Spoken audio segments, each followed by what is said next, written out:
Bueno, tenemos aquí una figura que está dada en axonometría isométrica. En este caso la estamos viendo desde abajo y aquí la estamos viendo desde arriba, ¿no? Algún alumno interpretó que esto era un cilindro que estaba dentro de otro cilindro y la esfera, pero en realidad cuando tengo esto sólido y esto discontinuo quiere decir que es hueco, porque si realmente quisiera mostrar otro cilindro dentro, entonces tendría que mostrarlo, por ejemplo, de esta forma. Hago el cilindro, represento aquí el cilindro y si quiero, pues aquí lo interrumpo así. Esto es una forma de indicar que efectivamente ahí hay un cilindro dentro de otro. Pero en el momento en que hago esto solo puede ser hueco, porque si esto es sólido, para que dentro tenga esto tiene que ser cilindro hueco, ¿no? Si quisiera mostrar un cilindro que penetra en otro cilindro, pues sí, tendría que hacer esto, ¿vale?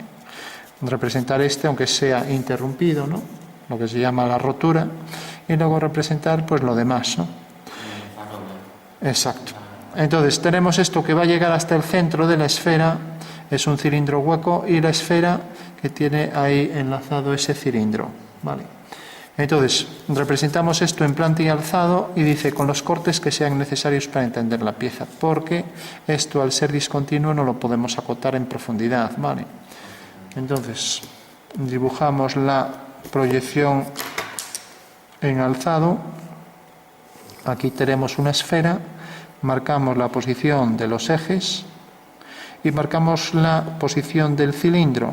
Como no nos dan medidas, pues tendremos que hacerlo pues aproximado, tal y como lo vemos ahí, ¿no? Entonces tenemos aquí el eje, como estoy desde un lateral, casi siempre esto lo dibujo torcido. Entonces ahora hago en el punto de intersección de esa línea aquí una línea que sale y es el cilindro ahí, que en realidad es secante con la esfera, ¿vale? O sea que externamente tendríamos esto y ahora tenemos aquí por el eje central, el eje principal de esa esfera, tenemos estos dos ejes principales, un cilindro interno que viene por aquí. Voy a marcar así y luego hago lo que proceda continuo y discontinuo, ¿vale? Bueno, pues esta será la pieza y visto desde arriba, al proyectar esto tendremos ahí circunferencias concéntricas, ¿vale? Entonces voy a representar solo la mitad, el eje, y tenemos la circunferencia que no sé cuál cogí, puede que esta. Entonces represento la circunferencia de la esfera y ahora esta no se vería, representaría esa circunferencia de ese cilindro aquí, concéntrica con la anterior, no es visible, por tanto va discontinua.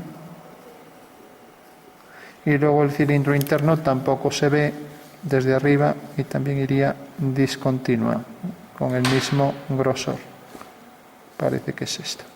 Otra circunferencia concéntrica discontinua, no perceptible desde arriba. Bueno, tenemos entonces esas dos vistas y ahora vamos a interpretar espacialmente lo que estamos haciendo, ¿no? Bueno, pues la norma para hacer este tipo de cosas o puedo hacer un corte total o corte de cuadrante, ¿vale? El corte de cuadrante es coger la mitad de la pieza. Eso quiere decir que si cojo, por ejemplo, vamos a coger esta que se ve más fácil, imagino aquí el polo superior de la esfera, ¿no? Lo podemos calcular, ¿no? ¿Vale? Porque este es el punto de esa base de la elipse, imaginamos esto que corta aquí y por tanto la esfera, lo voy a exagerar un poco, ese será el punto donde se enlaza ese arco circular con la esfera, ¿no? Entonces, lógicamente este punto no es el polo, pero este sí que lo es. Entonces, bueno, no pueden estar a igual altura, ya que el polo de la esfera quedaría aquí más abajo, ¿no? Vale. Bueno, imaginamos entonces este que queda un poco más arriba. Y ahora imaginamos también una sección, entonces si yo corto por aquí, como estamos en axonometría isométrica, pues me vale coger estas elipses y fíjate que esta plantilla de elipses tendría que coger aquí la elipse que tiene el mismo diámetro. Fíjate que me marca aquí la posición de los diámetros conjugados, lo cual me facilita mucho las cosas porque tenemos aquí este diámetro y este otro. Y estos diámetros van a coincidir exactamente, a ver si lo estoy marcando bien, van a coincidir con la línea vertical que pasa por aquí. Entonces este será el eje conjugado que pasara por el centro de la esfera. Marco entonces esa sección. Esto me facilita mucho las cosas. La elipse isométrica. Ahí tenemos ya la sección. Fíjate que aquí me va a detectar en el punto de intersección de la elipse, ahí sí que tengo el polo real y aquí tengo el polo real. Como decíamos, esto está más arriba, ¿no? Y ahora hago lo mismo con la misma elipse, pero de este lado. Entonces cojo el otro diámetro conjugado, con lo cual tengo aquí, estoy quitando un cuarto de la esfera. Voy a quitar un cuarto para ver cómo voy a hacer el truncamiento. Entonces coloco este eje centrado con el eje de revolución de la esfera. Marco, si quiero, también ahí. Aquí tendría esa forma así elíptica. Marco aquí el eje este que será ortogonal a... Sigue ortogonal a esta dirección, ¿no? Y tenemos ya ahí los ejes conjugados. Podría hacerlo también en la otra elipse, pero no quiero llenar todo de arcos. Voy a hacer también aquí, para que se entienda mejor la esfera, por donde pasa el ecuador de esa esfera, ¿no? Y tiene que pasar este vértice, este eje mayor de la elipse, por el centro de la esfera, ¿vale? Con lo cual esta será la sección horizontal de esa elipse. ¿Vale? De acuerdo. Ya digo que esta no la necesito. Sí necesito estas dos. Fíjate también que esta curva elíptica va a cortar aquí al cilindro, con lo cual bajamos por aquí una vertical y siguiendo el diámetro conjugado para esta elipse, que viene por aquí, entonces cogemos el eje de revolución de la superficie, lo podemos marcar. Marcamos también este eje conjugado, que son los de 90 grados en el espacio, y este otro. Bueno, pues estos ejes me van a definir la posición exacta de esta línea de corte que intercepta aquí al cilindro y llega hasta aquí. Y entonces ahora el eje conjugado corta aquí y por tanto tenemos aquí la otra línea de corte. Vale. Entonces ya sabemos que la sección viene por aquí y va a continuar por aquí arriba hasta ese punto. Vale. De manera que corta aquí siguiendo otra vez el eje conjugado. Vale. Entonces tenemos, esta será la sección interna que me dejará ver el interior de la esfera hasta aquí. Vale. Viene todo por aquí. Vale. Y ahora tengo este lado que también sigo el eje conjugado, sigo aquí la simétrica de esta línea respecto al eje central y baja por aquí hasta este punto también. De manera que ya tengo aquí este otro lado que será simétrico de este. No es que parezca muy simétrico, pero bueno. Bueno, tenemos ya ahí la esfera al completo. Entonces ahora lo hacemos ya a boli, lo que nos quedaría. A ver. Entonces, nos quedamos con este fragmento para entender espacialmente lo que estamos haciendo. Estoy quitando un cuarto de la pieza, ¿no?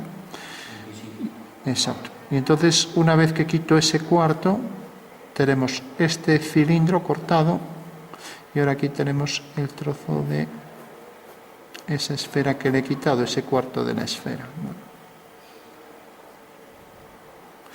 Bueno, pues esto es como realmente al proyectar ahí tendremos el corte de cuadrante. Imaginamos que quitamos ese cuarto y nos permite ver el interior. Entonces hago aquí el rayado para ver este interior. Y esto es lo que estamos viendo ahí, que representaremos aquí en el alzado. Vale.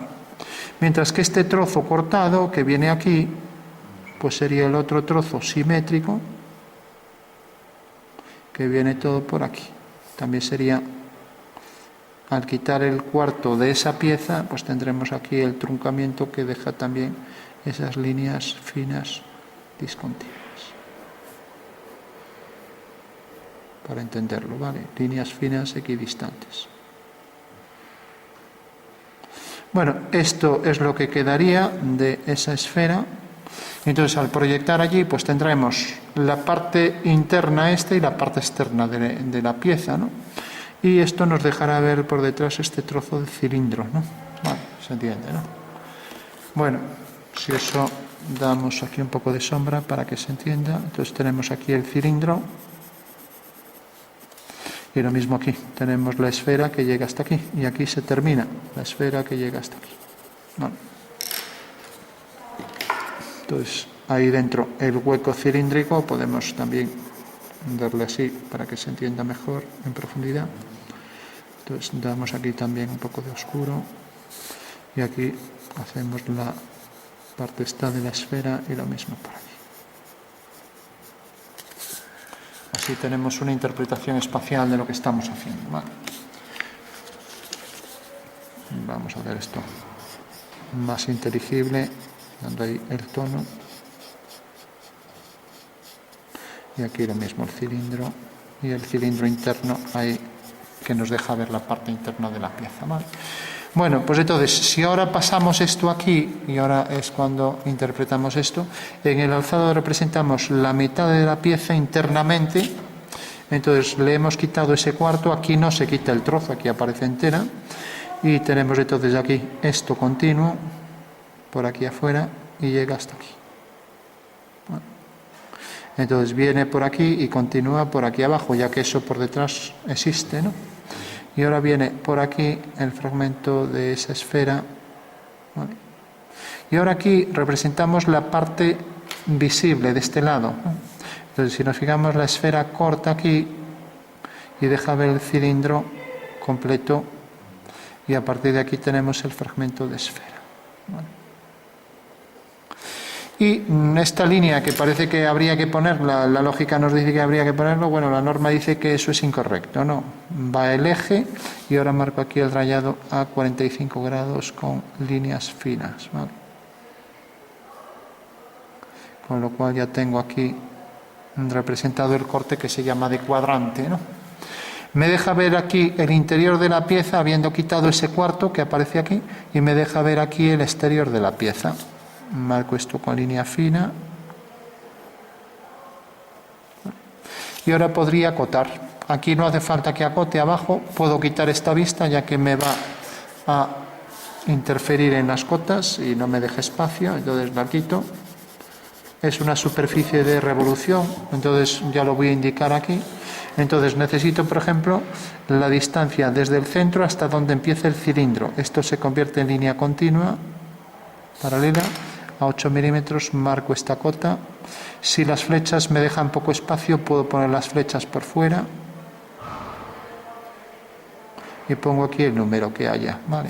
Para leer siempre de esta manera, girando el papel, ¿vale? Bueno, y ahora necesito pues la altura del cilindro.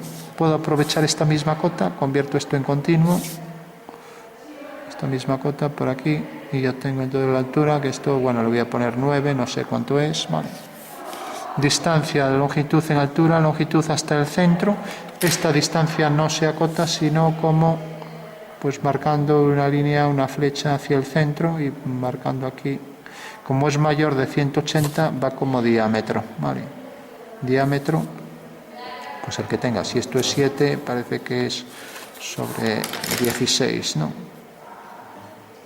Bueno, tenemos entonces diámetro 16 de la esfera, altura 7, altura 9, y por último, como aquí no tengo esto, está prohibido poner las líneas discontinuas, ¿no? Entonces simplemente hacemos aquí los 8 milímetros, marcamos aquí la cota, a cota perdida, y pongo aquí el diámetro de este cilindro interno, pues parece que es más o menos, si esto es 7, pues esto podría ser 5, por ejemplo. Y el diámetro de esto otro, dejando aquí ahora 5 milímetros mínimo, puedo dejar algo más si quiero. Diámetro, pues si esto es 5, podría ser 9, por ejemplo, igual que esto. O sea que tengo ya los dos cilindros. Aquí podría acotar esto porque tengo las dos líneas ahí, pero puedo hacerlo igual que este lo hice a cota perdida, también a cota perdida. Y esta altura, que en principio la íbamos a acotar para ver, bueno, si pasa por el eje, ya tenemos esta medida acotada, ¿no? Si no pasa por el eje, sí que habría que acotarlo. Si de repente esto, aparte de esto, imagínate que esto llega más alto que el centro de la esfera, entonces hay que acotarlo, ¿no? Pero en este caso ya pasa por el centro ya está acotado, distancia de aquí hasta este punto es esto, se acabó. Bueno, si nos fijamos, como esto es un diámetro y esto es un diámetro, ya nos está diciendo que esto es un cilindro, ¿no? Por lo tanto, no hace falta siquiera hacer la planta. Otra cosa es que esto, por ejemplo, pues en vez de ser esta figura, pues fuera la esfera y tuviera aquí abajo un prisma. Entonces el prisma se enlazaría ahí con esas formas, ¿no? Entonces, claro, esto sí que al hacer un alzado, pues tendríamos, el alzado llega aquí, esto penetra un poco ahí y esto ya tendría más complejidad. Ya habría que acotarlo de otra manera, ¿no? Porque esto, claro, se está metiendo hacia adentro, ¿no? Entonces esto cogerá la circunferencia que pasa por aquí, esta circunferencia menor, ¿no? Bueno, y como coge aquí una circunferencia menor, pues esto va a penetrar por dentro, generando ahí ese alzado. Sería un caso más complejo que esto. Y lo que sí, pues esto, si estuviera formado por formas no cilíndricas, pues ya sabemos que hay la cruz de San Andrés para indicarnos que esto pues es una forma plana no cilíndrica, ¿no? ¿Qué pasa? Que aquí no lo hacemos porque tenemos esta forma circular, pero aquí sí que lo podemos hacer, cuando por ejemplo hay un prisma. Esto se pone cuando hay prismas intercalados con cilindros, ¿no? Entonces, como esto es cilindro y como esto es prisma, pues ponemos en esto dos líneas y sabemos que es algo plano, mientras que esto de aquí abajo pues va a ser un cilindro, ¿no? Y entonces ya no ponemos esto. Bueno, pues esto sería la acotación, no es más que esto. Como vemos es simple, lo único que hay que entender que la proyección en alzado de este detalle pues sería algo como esto, sin más, ¿no? Hay que mostrar el interior y el exterior. La mitad de la figura va el interior y la otra mitad el exterior. Y por supuesto el rayado indica que es un corte imaginario, que no existe así la pieza. Porque si realmente la pieza fuera así, sin este trozo, no iría con rayado. Directamente dibujaríamos lo que tenemos aquí sin el rayado, ¿no? Pero el momento en que hay rayado sabemos que es algo imaginario, que es un corte para entender internamente la pieza, ¿no? Para eso sirve.